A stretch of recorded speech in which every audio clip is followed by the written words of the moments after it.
Good afternoon. So far, in these lectures, we've been looking at the management of public services and the ways in which they try to improve. Today, I want to look at the museum service, since it's a very good example of the kind of service that everyone says they want, in theory, but which in practice often has to work with limited budgets.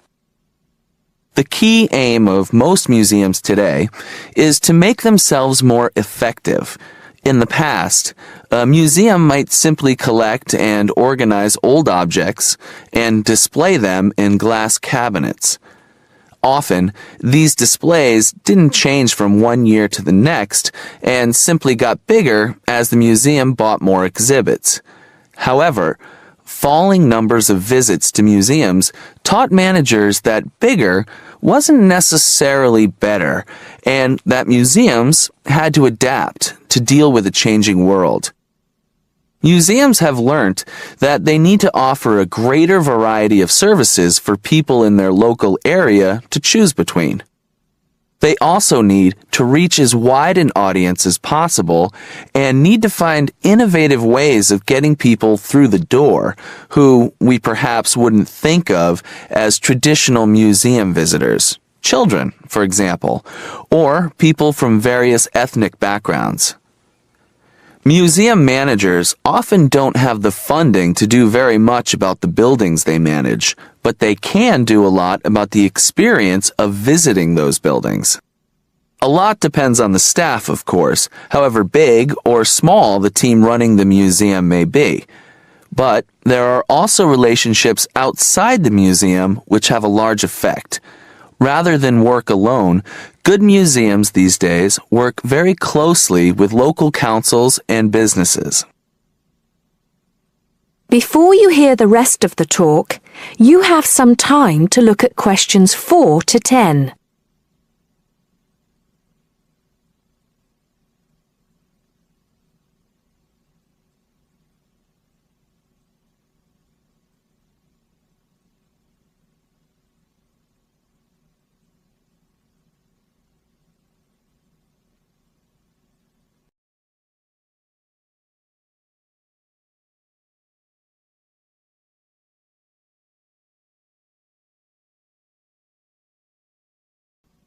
Now listen and answer questions 4 to 10. These relationships can be quite complicated, and it's important to understand the different responsibilities. Most museums find that there are things that are the direct responsibility of staff, such as planning and designing new public displays, and there are things that they need outside help for. I'd like to go on to consider some of these areas. Museums have for a long time complained of a lack of funding. They're often not at the top of the list when it comes to local councils deciding what to do with their money. This has led to museums seeking alternative sources, and the local business community has been a valuable partner. More often than not these days, you'll see that an exhibition is sponsored by a business that has some connection to the subject. Their logo will appear on any promotional material that the museum produces to advertise its events, such as leaflets and ads in the local press. Museums also can't afford to see themselves in isolation from the local community, and that obviously involves knowing exactly who the local community is. In most museums, the staff themselves will come from the town or city where the museum is located and should have some knowledge of the needs of local people. However, they will usually rely heavily on studies done by the local council, which tell them what people want from their museum service. Once they have that information, it's then up to the staff to decide how they're going to get the people of the area more involved in the museum, either as visitors or even possibly as volunteers. Apart from the exhibitions, museums provide a whole range of activities, including things like talks or workshops on subjects that local people may be interested in.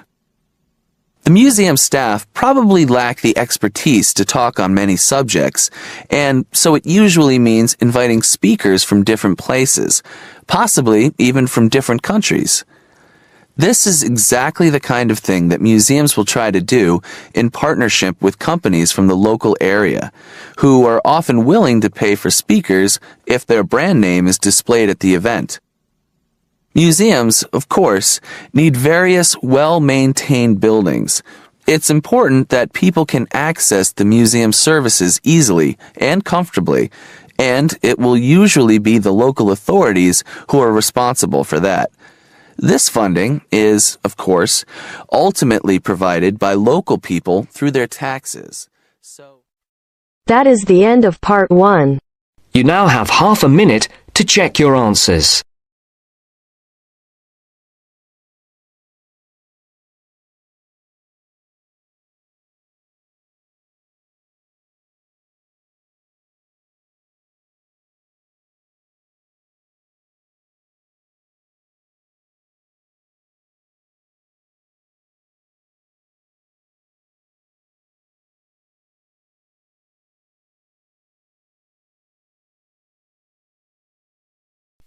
Now turns to part 2.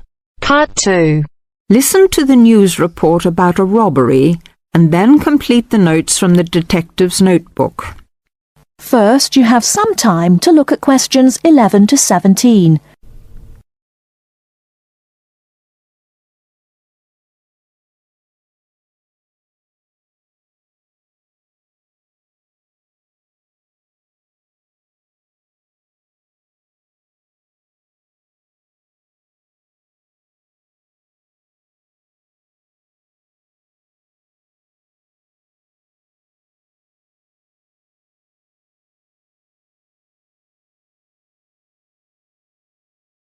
Now, listen carefully and answer questions 11 to 17. There has been an armed robbery this morning at the Halifax Building Society's branch on Edward Street. John Brinks is at the scene with Detective Sergeant Henry Lawson. Detective Sergeant, can you tell us what you know about the robbery? Yes, the raid took place this morning shortly after 11:30 when a man accompanied by a woman went into the offices of the building society and asked to see the manager. There were no other customers in the building at the time. They were let into the manager's office and the woman produced a gun from her handbag. Then they took the manager back out of his office and made him tell the cashiers to hand over all the money they had in the tills and in the safe. It came to about $25,000. Presumably, you have a number of witnesses. Yes, we have a good description of both of them. The man was about 1 meter 80 centimeters, around 35 years of age, with blue eyes and short, curly red or ginger hair. He was wearing jeans, a green sweater, and a 3/4 length blue coat. When he spoke to the cashier when he came in, he called himself Mr. Erickson, but we doubt whether that is his real name. But we do know that may be his real name. He also spoke with a strong Scottish accent, which may help us to trace him. Before you hear the rest of the talk, you have some time to look at questions 18 to 20.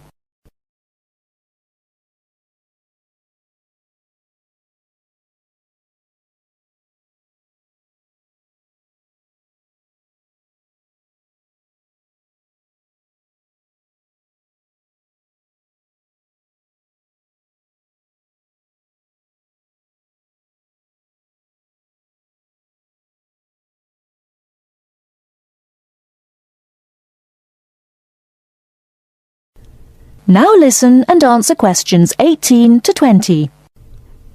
And what about the woman? Now, she is in her early 20s, slim and quite tall, about 1 meter 70 centimeters. She was wearing a long white raincoat, which was quite loose-fitting, and which she didn't take off. She had a beige handbag, which they used to hide the gun in. She's got straight, shoulder-length blonde hair, blue eyes, and like the man, has a noticeable accent. Do you have any other information? Yes, the car they used was seen by 2 or 3 people. It's a blue or dark blue Ford Escort, and we have the registration number. And it's G595ERI. I'll say that again. It's G595ERI. Now, the car was stolen from Bishopstone just over a week ago, so if anyone has seen it in the last week, we would like to hear from them. We also know that the car's front left headlight was broken when it was stolen, and is still broken, we think. So, you would like information from the public about the car? Yes, and the people. We're appealing to anyone who thinks they may recognise the 2 robbers or know anything about the car. We've set up an incident room in Swindon, and the telephone number is 774529. So we would like people to ring us if they have any information. And of course, all calls will be dealt with in the strictest confidence. Thank you very much. Thank you.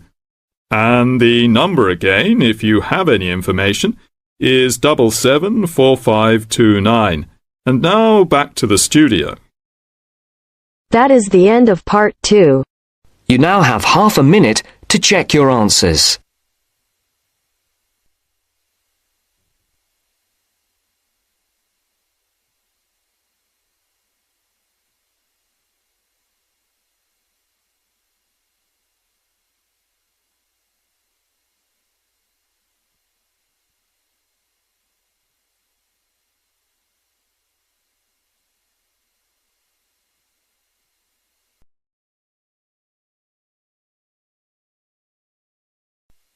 Now turns to part 3.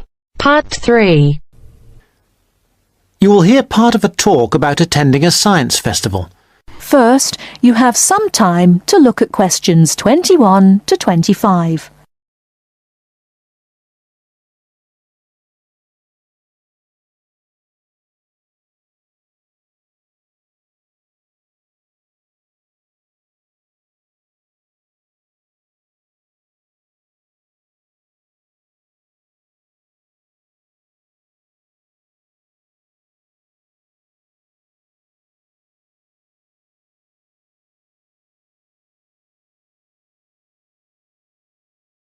Now listen carefully and answer questions 21 to 25.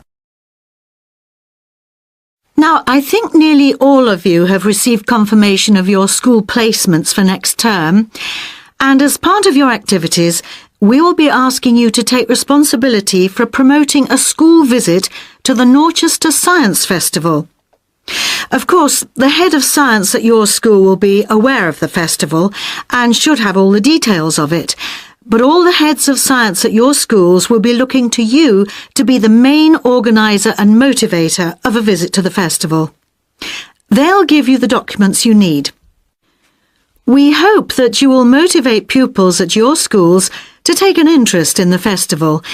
It runs for 3 days. There are day tickets and special 3-day tickets, and schools have the extra option of a 2-day ticket. We hope you will encourage your pupils to visit it on 1 or 2 days. But most important of all, we hope you will use the festival to generate a lively interest in science that will last all year round and provide the school with a lasting benefit. This will, with luck, lead to improved examination results in science subjects. And let's not forget, we hope your pupils will have a lot of fun too. Needless to say, your performance in achieving these aims will count towards your final exam grade at the end of the year. Now, let me just say a few words on why a science festival. Science is part of our everyday world in a way that is different now from before. Of course, we are used to having the benefit of scientific inventions. We are used to the aeroplane, the motor car, the space rocket, and so on. But now we live in a truly scientific age. which means one where inventions and improvements are matters of routine rather than occasional and unusual events. We have become a really scientific society. Yet we find that we are failing to interest and enthuse the young in this. Fewer young people are choosing to study science at school after the age of 16, and even fewer at university. As a result, we have fewer teachers coming into schools to teach science. And many science teachers are not teaching their specialism. For example, I know of several cases where maths is being taught by biologists and chemistry is being taught by physicists. We urgently need another 3,000 science teachers in England at least. That's why we look to you, the science teachers who are starting off your careers, to inject enthusiasm and wonder into the study of science, and we hope the Norchester Festival will help you to do this. Before you hear the rest of the talk, you have some time to look at questions 26 to 30.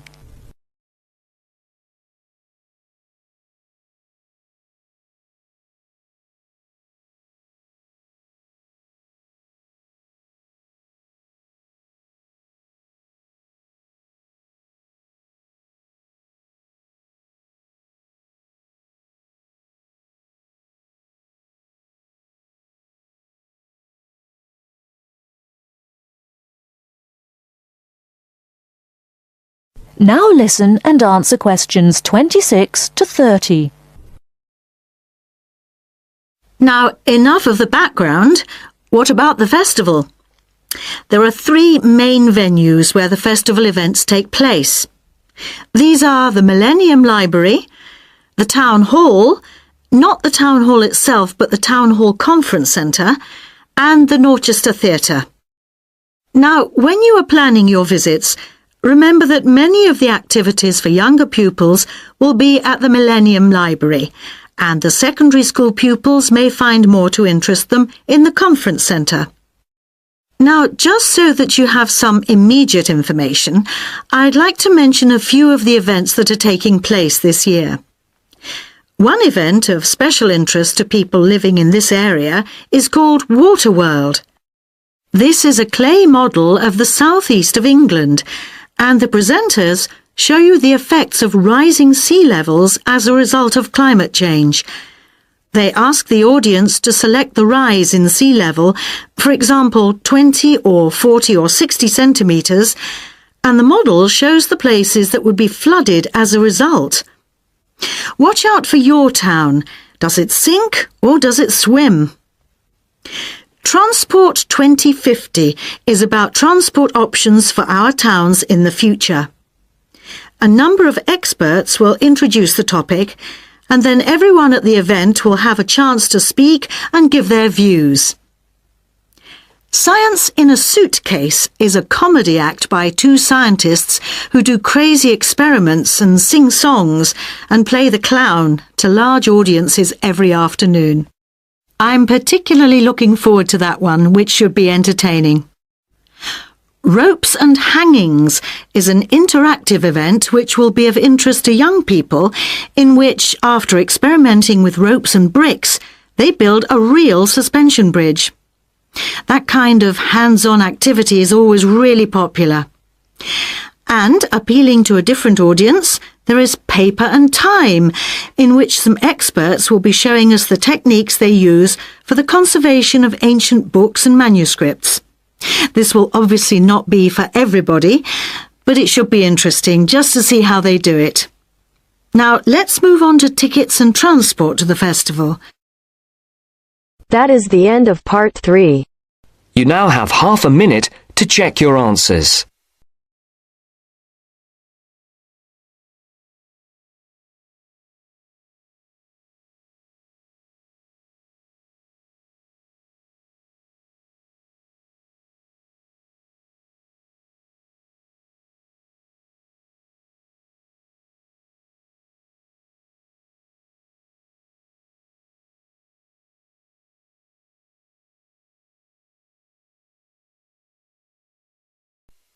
Now turns to part 4. Part 4. You will hear a woman giving a talk at a popular science convention. She is describing research into artificial gills designed to enable humans to breathe underwater. Now you have some time to look at questions 31 to 40.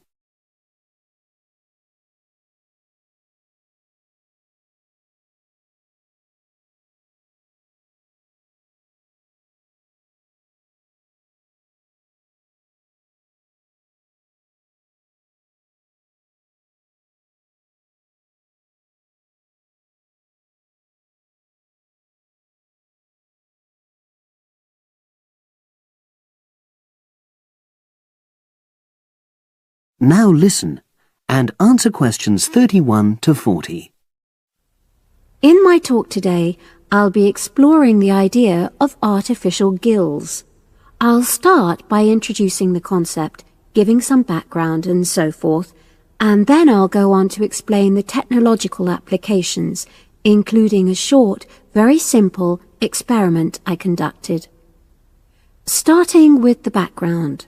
As everyone knows, all living creatures need oxygen to live.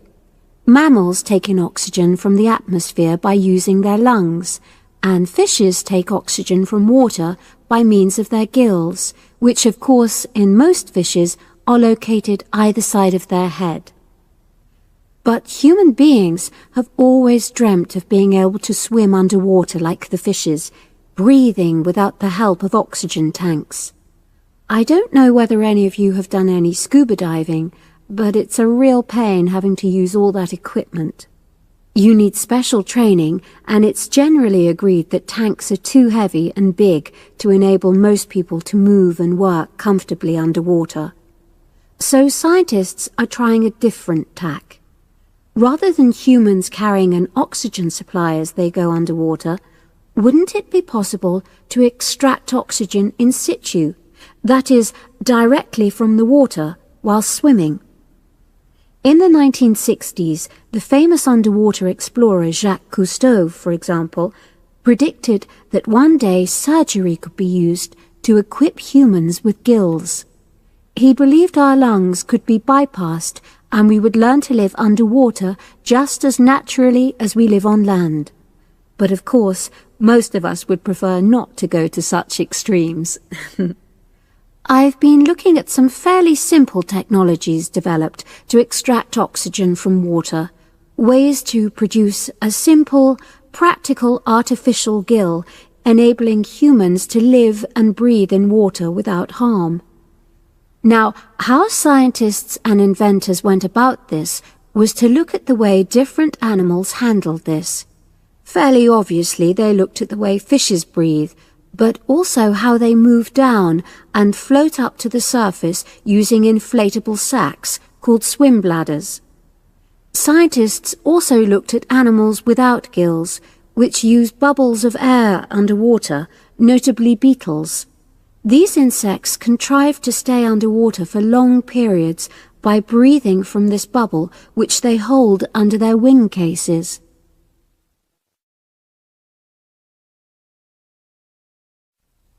By looking at these animal adaptations, inventors began to come up with their own artificial gills.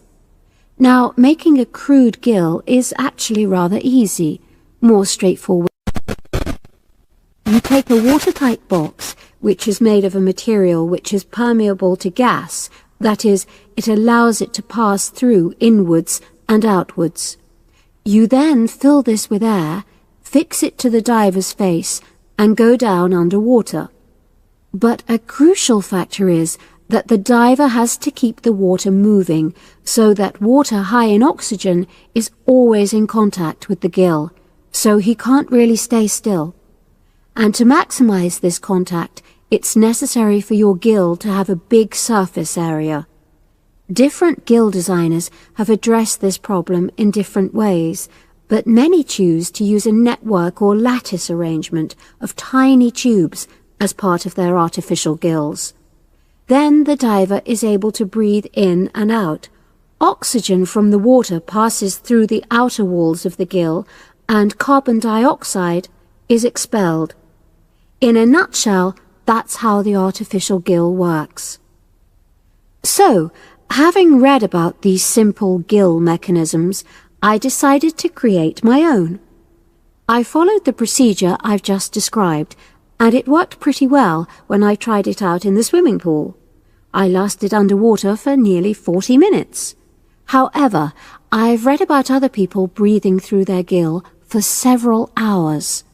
So the basic idea works well, but the real limitation is that these simple gills don't work as the diver descends to any great depth because the pressure builds and a whole different set of problems are caused by that.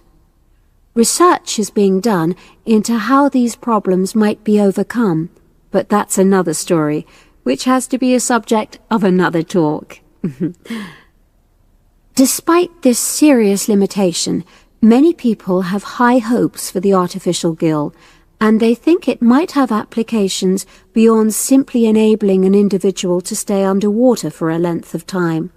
For example, the same technology might be used to provide oxygen for submarines, enabling them to stay submerged for months on end without resorting to potentially dangerous technologies such as nuclear power.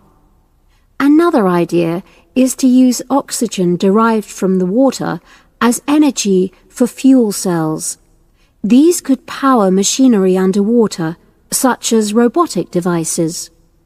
So, in my view, this is an area of technology with great potential. Now, if anyone has any questions, I'd be happy to answer. Yes, lady at the...